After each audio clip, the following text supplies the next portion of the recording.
Patrick Menefee, what is going on, brother? Welcome to the Financial Freedom Fast podcast. How you doing today, man? What's up, man? Good to be on here. I appreciate the invite, and I am doing well. It's been cold here lately, and it's finally warming back up. And where are you out of? Charlotte, North Carolina.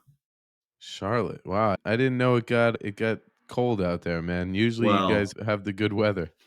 my definition of cold has changed from when I used to live in Minnesota. So we were up Yeah, in Minnesota last week, and it was -5 when we left. So we're not talking that kind of cold here. We're talking like 30s and 40s. I was out in Tahoe last week doing some snowboarding out there, and it definitely got chilly. But honestly, Jersey's not much warmer, man. But thanks for coming on the show. I appreciate you hopping on. Why don't you tell the listeners a little bit about yourself? Who are you and what do you do?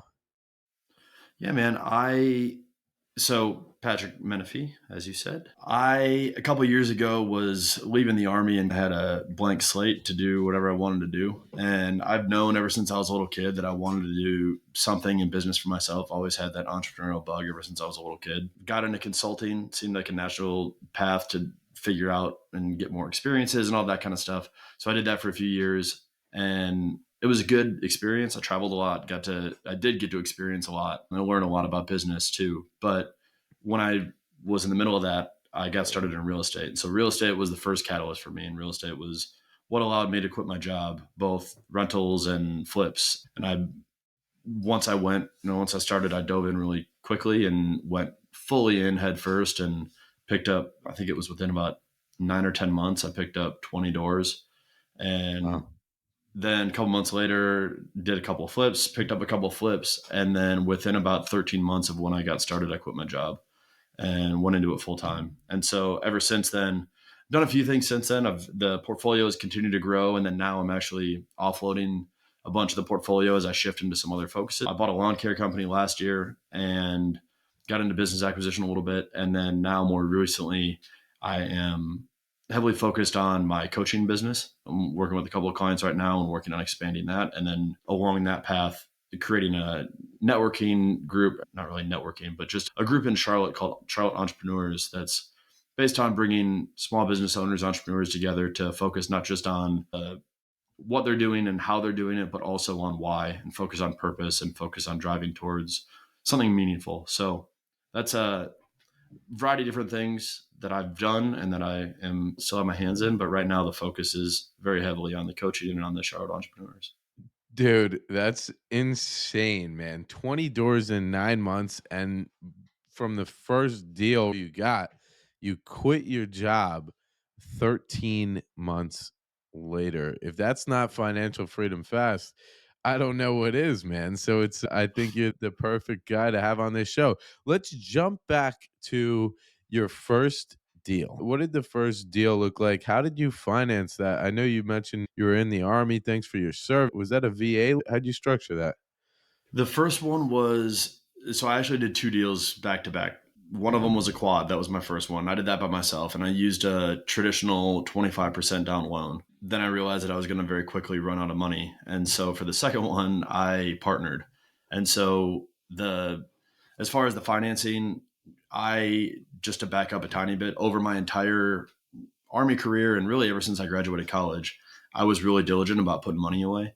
And I wanted to actively invest it. I wanted to control my investment income and put it all into stocks. And I managed my own stock portfolio. And I created, by the time I got started in real estate, I had about $80,000 to $85,000, and that was everything that I had built up over 10 years.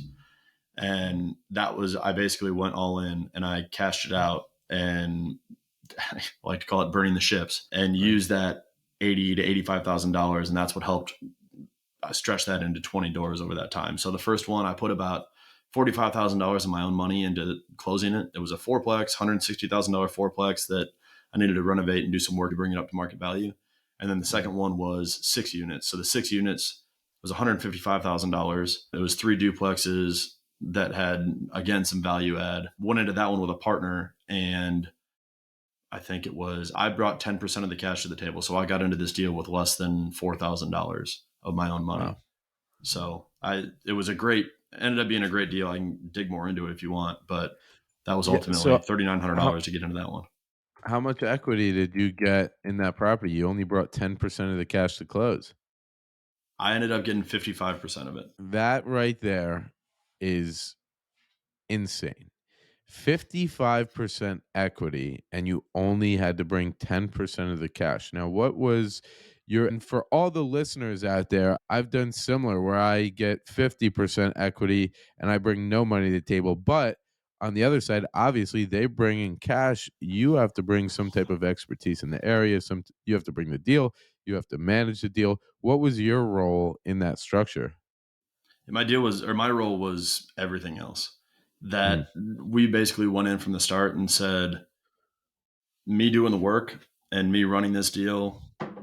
The guy that I partnered with was a good friend of mine. He was out of town up in DC. So he wasn't going to be involved whatsoever. right. So we basically set it up where 50% of the deal was going to be mine for running it.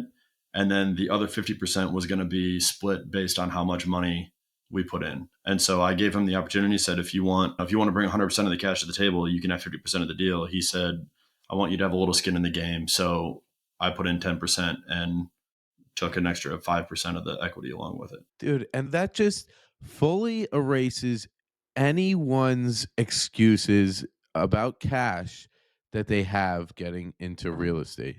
If you can Yeah, literally man. get in with no money down or 10% down, dude, what real estate can't you buy? And the thing is, I feel, and I thought this too, but most people think that you've either got to have the cash to put into the deal, or if you're going to partner, you've got to have a lot of expertise and you've got to have done a bunch of deals, which kind of creates a Mm, conundrum of how the hell do you do the deals then? mm, And you really don't. When I closed on this deal with him, I closed on my first deal a week before. So when we were when we were signing everything and we were committing to this partnership, I had no real actual experience, but I had a reputation. He trusted me, he knew me, right. and we had a good relationship. And he knew that I was going to take care of the asset. He knew that I was diligent in analyzing the deal and thinking about the different factors associated with it. And I laid that out to him, and he knew that it was a good deal. And that was what instilled confidence in him. It wasn't that I had done 20 deals, because I hadn't. I had done no deals, Right. but he knew me. He knew who I was. And that was, to your point about excuses, that was the beauty of that. The first deal that I did where I used 45,000 of my $80,000, Mm, I could either do one more deal and be done, and then continue to wait for the next 2 years and complain about how hard it was to get into real estate, or you just get scrappy and you figure it out and you do whatever the hell you have to do. And the next 4 deals that I did that led to another 16 doors, including that one that I was just talking about, that was like combined between all those deals, I had about $40,000 into those. So this more or less money than I put into my first deal, I put into the next 4 together. dude, it's possible, man. Yeah. You gotta find a way to get the deals done. So let's talk about the first fourplex, man. Financial freedom, right? It's about building passive income to build that passive income over your expenses, have your passive income pay for your expenses, and then you're basically free to not work your job and go do whatever you want. This first fourplex that you bought, I think you said you bought it around 160K or so. What did the numbers look like on that back then from a cash flow standpoint, and what do they look like now? Or So back you might have sold that actually. Yeah, I did sell that one. Back then, when I was buying it, the average rents for each unit was about $350. So $1,400 a month for total rent across the board. This place was old. It was close to 100 years old and it needed a bunch of work. I severely underestimated how much work it needed being a new investor, but made it work anyway.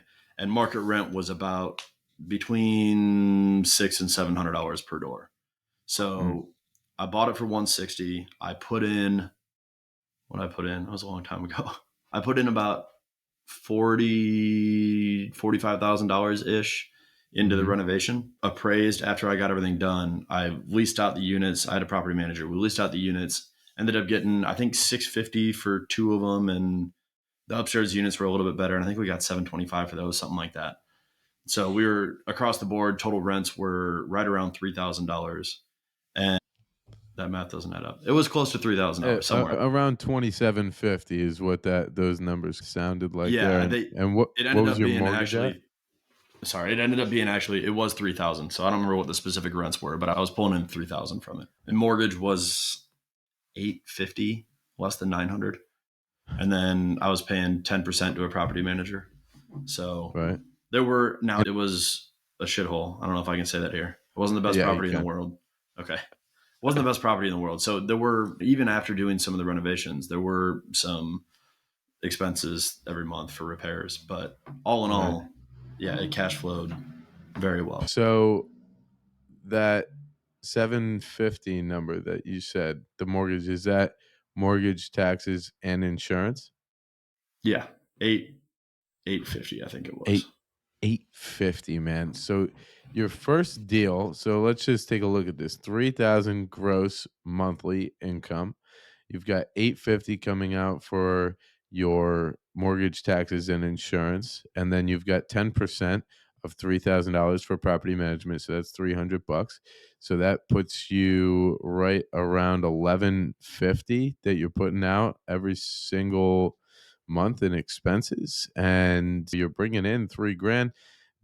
Were you paying any utilities on that building? For the audience, that's like your water, your gas, your electric. What were the other costs that you ran into there?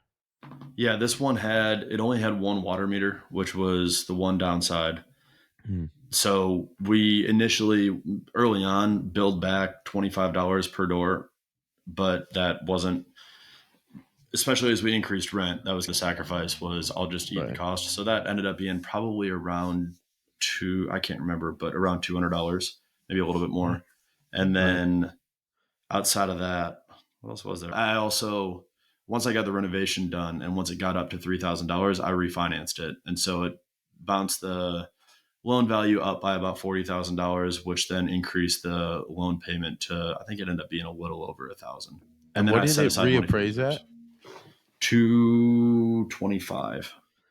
225 it appraised at. So you were able to pull out good bit of the money that you had put into it, and you have this asset that's now cash flowing you conservatively with reserves built in there. It's making you around $1,000 a month at least, probably a little more over that realistically, but let's call it $1,000 a month, $12,000 a year. If you even add like tax on top of that, if you were to make that from a W-2 standpoint, it's really like you're adding almost 15 to 16,000 to your income from a W-2 standpoint, man. So that's pretty incredible. So I want to focus on 13 months you quit your job. Where 0 months to 13 months, where did you get to from a portfolio standpoint, and what did your cash flow look like?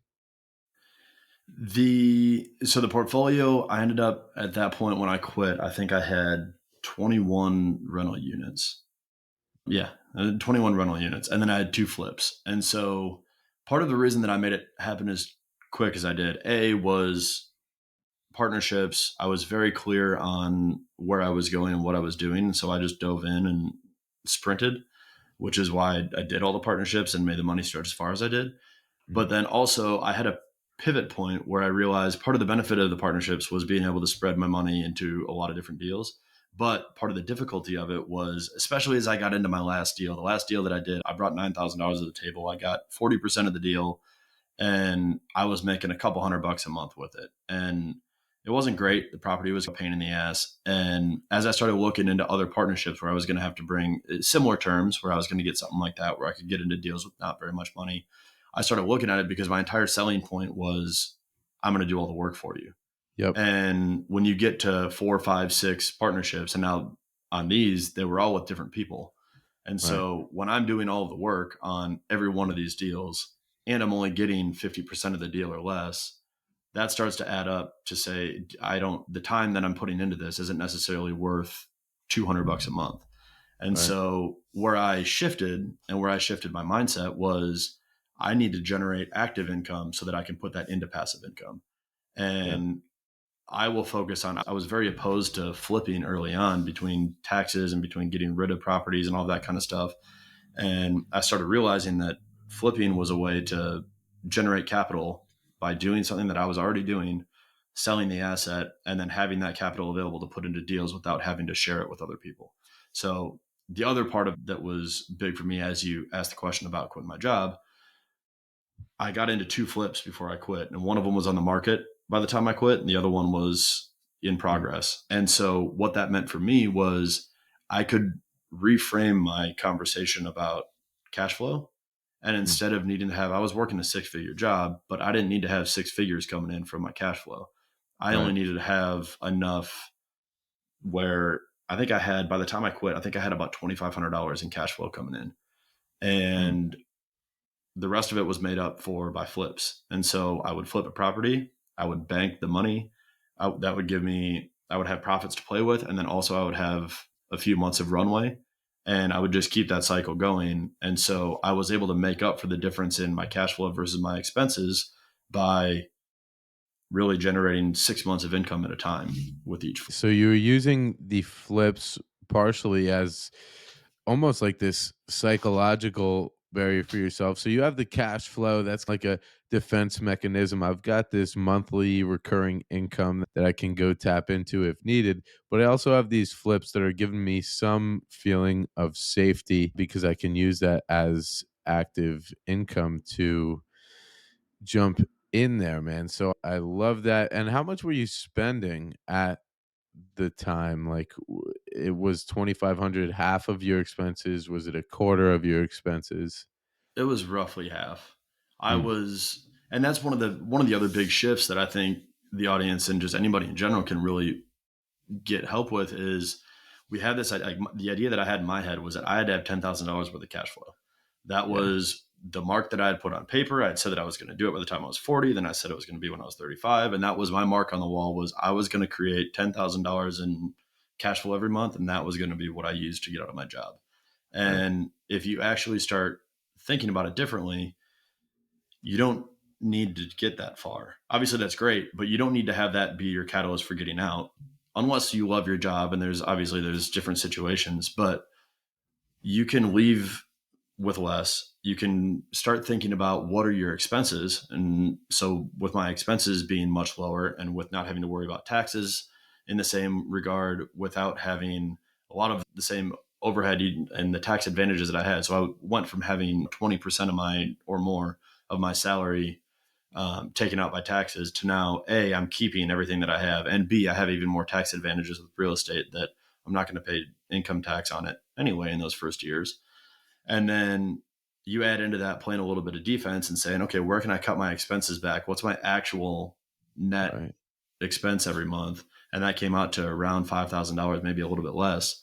And as a result, that completely changed my picture. I knew that I only needed $5,000 a month. So if I had $2,500 in cash flow and I made $25,000 on a flip, that Mhm. $25,000 that I made on the flip was going to keep me going for 10 months. So Right. it's just a completely different way of thinking about it, as opposed to just putting all this pressure on yourself to say, it's going to be 20 years before I quit because I got to have 1,000 doors before I can do it. Yeah, there's 2 different ways to defend yourself. You've got the monthly income that could come in the form of cash flow, but then you have that financial runway, which was something that kept me honest. Built to around 5 I spend around $4,000 a month. I built to 6,000 in cash flow, and then I saved up. I had 100,000 from some refinances in the bank, and let's say if I'm only spending 4 and I'm making 6 every month, let's say I overspend every month and I'm overspending by a grand a month, which is a little ridiculous. I just bought with 100,000 cash. I bought myself 100 months to figure out how to build another $1,000 in cash flow. Yeah. You can by that time the value of your real estate will probably increase, and if you need to, you could dip into a refinance. But the beauty of what you're doing and what I also do, which I love this conversation, is like you realized you don't really even need cash to invest in real estate. You you could, if you needed and wanted to go get another deal, you could bring in a partner that will put down all the money to buy the deal or most of the money to buy the deal, which hedges your bet even better. So, love that. Let's talk a little bit. Your portfolio today, where are you at? Are you still at around 40 doors? I know you were selling some off. Where are you at now? Yeah. Right now I'm at 26. Wow, you Uh, sold a good amount. yeah, and I'm in the process of actually my goal by the end of, so this is what, beginning of February that we're recording this. My goal Right. by ideally the end of Q1, but probably realistically by the end of Q2 is to get down to one door. I'm part of the, let me back up first. The portfolio changed enormously. And this is something that, to your point on how you can continue to recycle money too, by focusing on one of the things that I did that got me to this point is I focused very heavily on my return on equity. And so I looked at opportunities. You asked earlier about what the fourplex was doing now.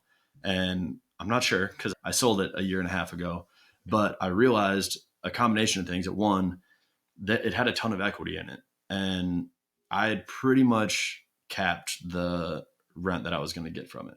So at that point, I was at that $3,000 a month. I was looking at maybe another 5% rent bump every year or whatever that is. So my cash flow wasn't going to go up very dramatically, maybe 150 bucks. By the time you back out some other expenses, you're looking at maybe $135 that I would see from that rent increase every year. Actually, they're paying down my mortgage, so there's that, but also that equity that's there that can disappear in an instant. And so my preferred method is I will tap into equity. I'll sell properties, understanding that I'm going to take a hit on closing costs and on commissions and stuff like that, because I want to continue to snowball and I want to continue to roll up into bigger assets, and I want to, or into more assets that's going to provide even more cash flow. So if I can get $1,000 in cash flow a month from the fourplex, and then I can tap into the equity, sell it, and buy something that's going to provide $2,500 a month in cash flow, I'll do that all day, every day. And so that's what I Right. ended up doing. I ended up selling that property. I actually downsized from a quad to a duplex, but the duplex had, I don't even remember, the duplex was bigger and it was in a much better area of Charlotte, right by the university. And Right. I could run it as an Airbnb. And so as an Airbnb, I could make $2,500 a month in cash flow from this thing. And it was a much better, nicer asset than this fourplex in kind of a shitty part of town that was really a C minus graduating up to a B or B plus. So I played that equity game a bunch, offloading properties when the equity was really high in them, starting over. And basically the way that I see it is every deal has an equity curve if you're doing value add. And so you go up the equity curve. Once you get to the top, you kind of plateau and the equity doesn't go up it'll go up with the market, but you've already forced all the appreciation that you're going to get out of it. You've already made Right. that big jump. Same thing with the cash flow, it goes up the same way. And so you can either ride that out and keep looking for the next deals and keep compounding that way, which plenty of people do and do very well with, or you can take all that equity that you've got and you can continue to make more and more with it. And so that's ultimately been my approach. And now as I shift, now that I've created a lot of equity and now that I'm trying to focus more and more on my coaching business and everything else that I'm doing here, my Right. priority now is, and the reason I'm downsizing my portfolio so much is to offload headaches and get rid of things that are adding stressors to my life and adding, because I did take on so many where I was fully managing all of them. Right. I wanted to get rid of things that were eating up all of my time and instead put the money into other vehicles and other investments that are going to still compound my money for me while I can Right. focus on making my main thing. Dude, I love the strategy that you're using there. And just to clarify for the audience, so equity is the difference between the loan amount that you have on a property and the value of the property. So let's say this fourplex that we had here is worth on the market $300,000, and we have a loan on that property. The loan is sitting at $150,000. That means 300,000 the value minus the loan amount, 150, we have $150,000 of equity in that property.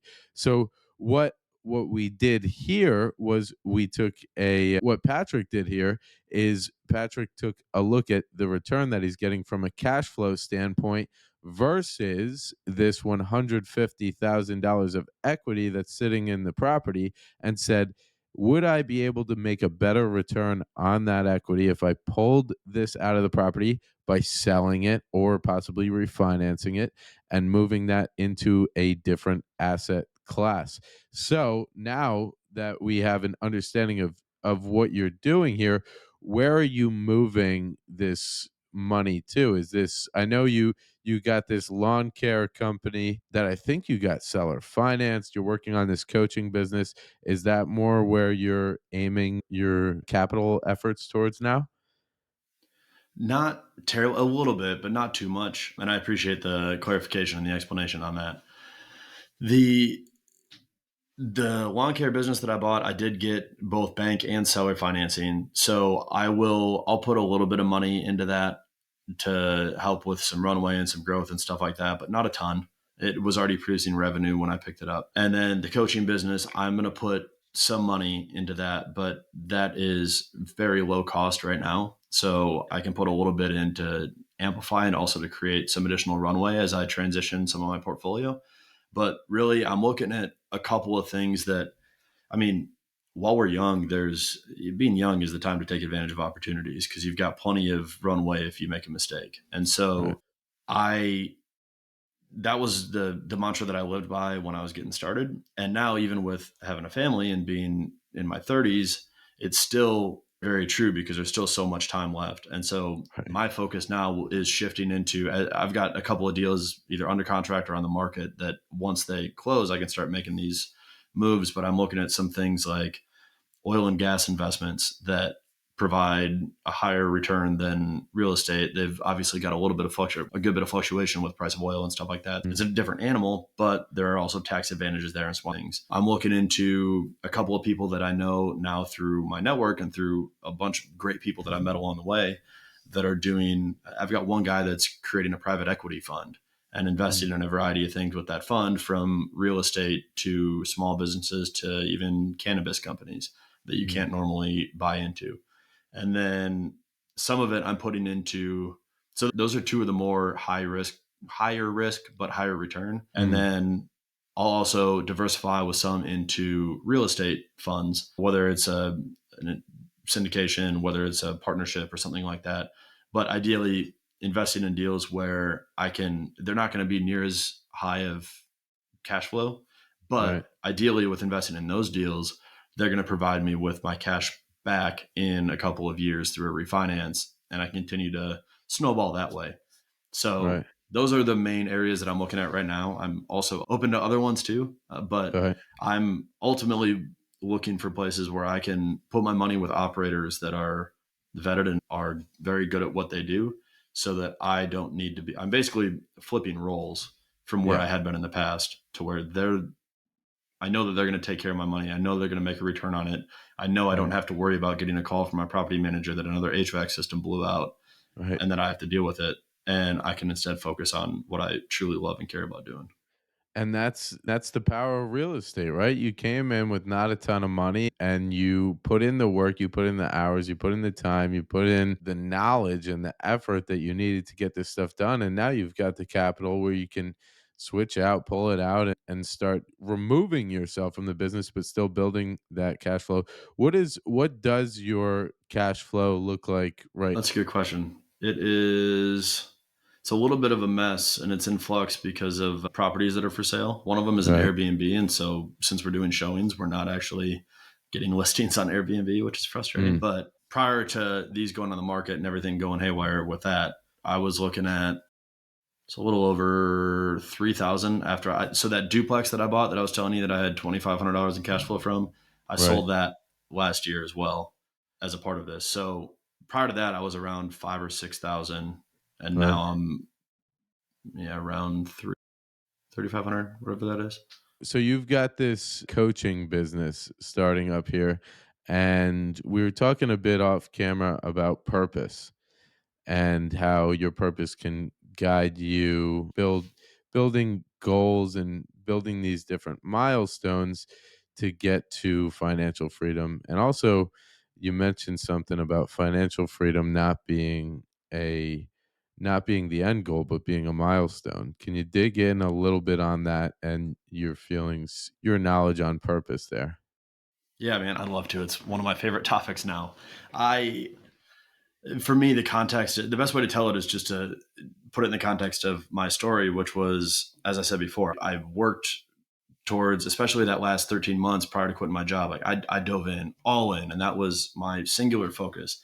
And even prior to that, as I was going through my time in the army and in consulting and everything else, I always had this vision of the day that I was going to quit my job and the freedom that I was going to be able to create.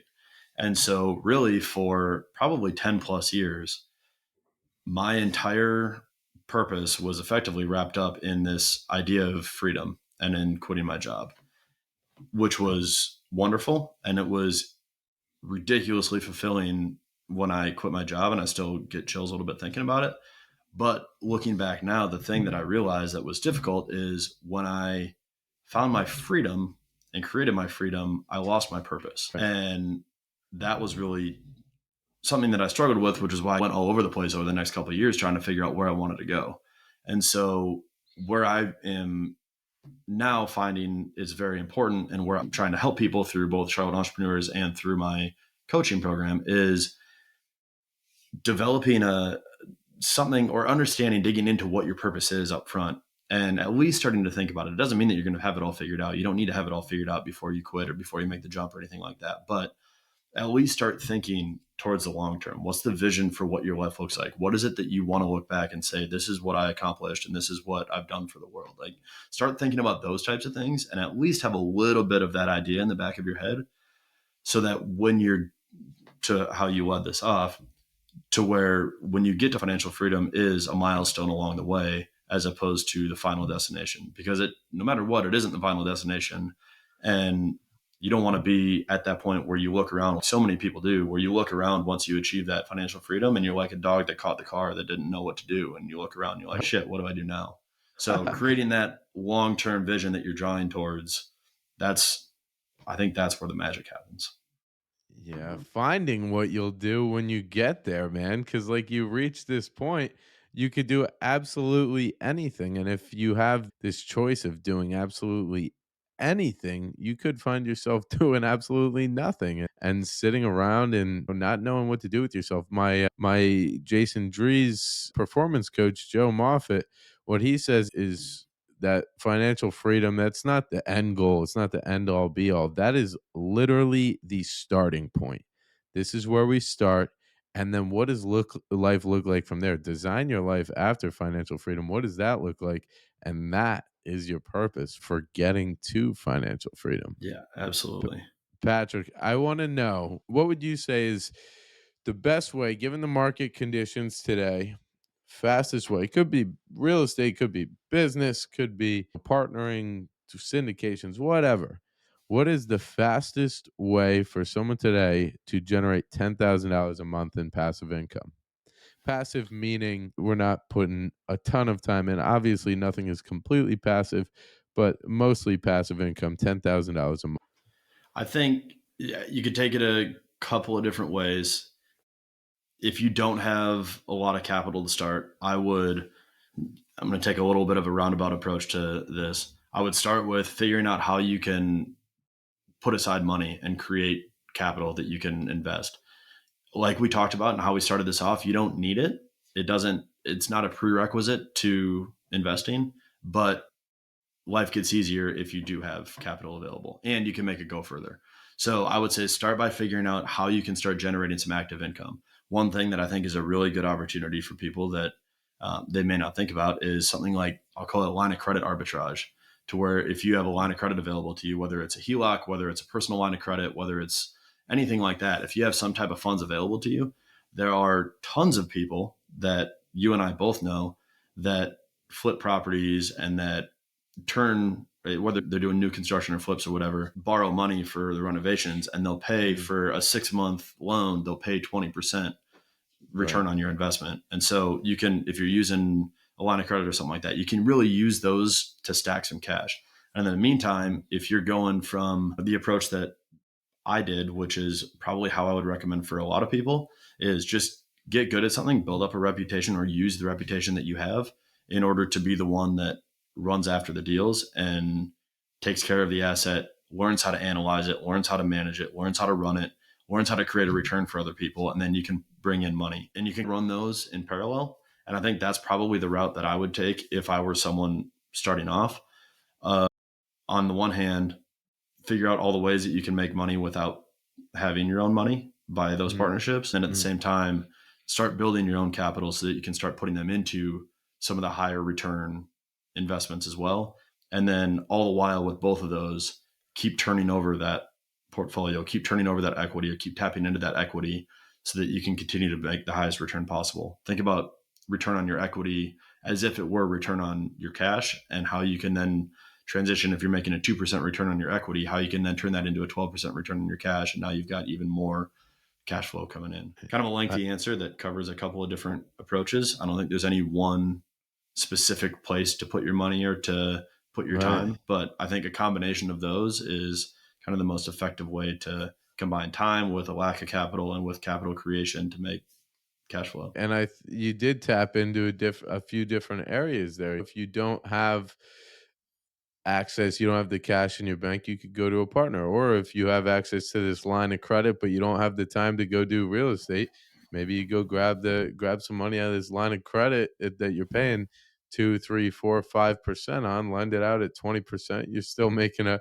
nice chunk of change. You're making the difference on that buck there. Obviously, you need to do your underwriting and dig into your deals diligently, but you can make some good financial progress there, man. So I love it. And that's coming from someone again who quit his job in literally 13 months after starting investing in real estate, which is absolutely incredible. Final questions here. What is one actionable step our listeners should take today on their path towards financial freedom? I think one of the best starting points is just taking a minute to fully assess your financial situation. Going back to that line of credit conversation, do you have capital available to you that you don't actually know about? Can you create some available capital, especially if you're still working a W 2 job? Can you go apply for a few lines of credit that now give you a capital cushion? It's the bank mantra is we'll lend you money when you don't need it, and we don't want to lend you money when you need it. So if you can open up some different lines of credit, if you have a home that you can tap into equity on and you've got all of these different pools of money available, that creates a lot of opportunity for you. So take that assessment of your current situation and then also truly assess what do you have available and what are you willing to put into this. So like for me, I had the $85,000 in my stock portfolio, and a lot of people would say that like they would never consider that because they're told that they need to save that until they're 65 years old and that's their retirement fund. Capital do you have available that is somewhere within your realm that you can touch? And are you Mm, willing to touch it? If not, then okay, you can maybe reevaluate your philosophy on it. But mm. know what you have available to you because that's going to give you a really good starting point for knowing what you can get into and knowing what you can start to multiply. Yeah, man, I like that, and tapping into those lines that a lot of people might not think about. Oh, I wanted to leave my Roth IRA for late in retirement. Yeah, but what if your Roth IRA, you're only making 10% a year on that, and you could find a deal that's going to make you 150% by buying real estate? It's you can tap into your Roth IRA penalty free if you're buying your first property, which is what I did to buy my place, man. So I love that advice. Last question that I've got for you. What is one topic or one question that you wish I would have covered or that you wish I would have asked? And how would you have answered that question or how would you have expanded upon that? Oh, I really like that. Can I take one step back to the comment that you just made before Yep. answering this? Yep. The benefit of thinking about, like you said, if you've got a 401k, that sure you've got the tax advantages of when you tap into it in 50 years or whatever it is, 40 Mhm. years. But the examples that I gave you, the way that I snowballed the first two deals that I did, just take those two deals alone, was about 50 to $60,000 of my own cash. So say I had to Mhm. pull that out of a Roth IRA and even take a penalty on that. Mhm. That $60,000, whatever that is, that turned into damn near $500,000 in less than 4 years. And if you can do like, how much is your Roth IRA gonna like? How long is it going to take your Roth IRA to get to that point? And then how valuable is it going to be with inflation and everything else when you can finally touch it in 65 years or at 65 years old? So, just a perspective shift to piggybacking on what you said. That man.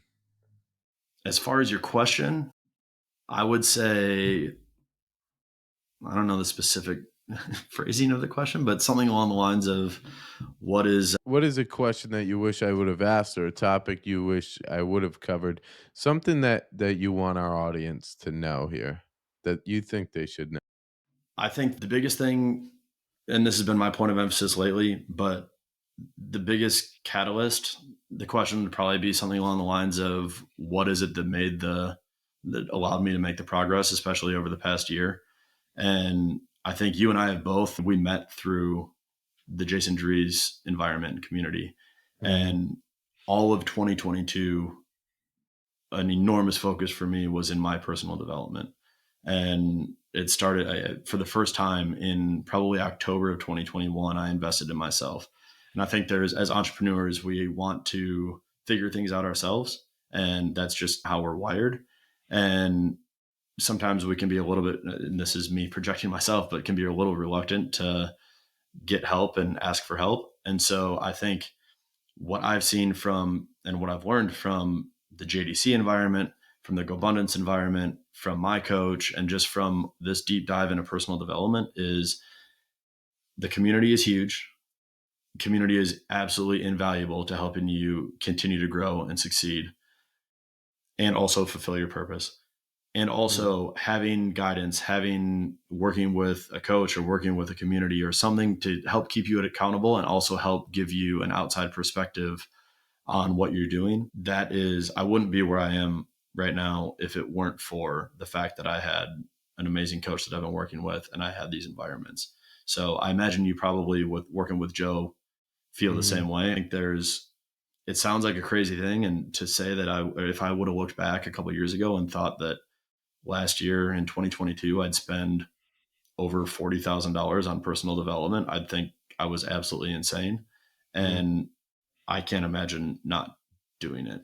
And it's been Right. so incredibly valuable for changing my perspective and changing my mindset. So, Coaching is huge. Coaching helped me tap into a different type of trust and psychological strength with myself. And if anybody listening does need some recommendations for coaches, please feel free to reach out. We both Pat and I have worked with Jason Drees coaching. We're good friends with someone who's actually on our first episode on the podcast, Aaron Velke. And I believe Patrick is working with him right now as a business coach as well. And seeing some pretty incredible gains there. yeah, Is that right? Yeah. shout out to Aaron. Yep, Aaron's my coach and he's A been a game changer. So, Aaron's the man. He's very smart. Go listen to that episode number 1 with Aaron Velke if you guys haven't listened to that yet. But Patrick, where can my listeners or watchers find you online if they wanna reach out? yeah, the best couple places. Instagram's a really good place. The Patrick Menefee on Instagram. Also, if you know who stole just Patrick Menefee, also let me know. But the Patrick Menefee on Instagram. You can check out Charlotte Entrepreneurs on Instagram as well. And then my website, investdgp.com, or you can email me, patrick at investdgp.com as well. Great, man. Reach out to him if you guys want to have any questions or just want to connect. It's always good to connect with like-minded people, man. Patrick, really appreciate having you on today, brother. Appreciate the time. And from the Financial Freedom Fast podcast, we are signing off. And this is Patrick Menefee.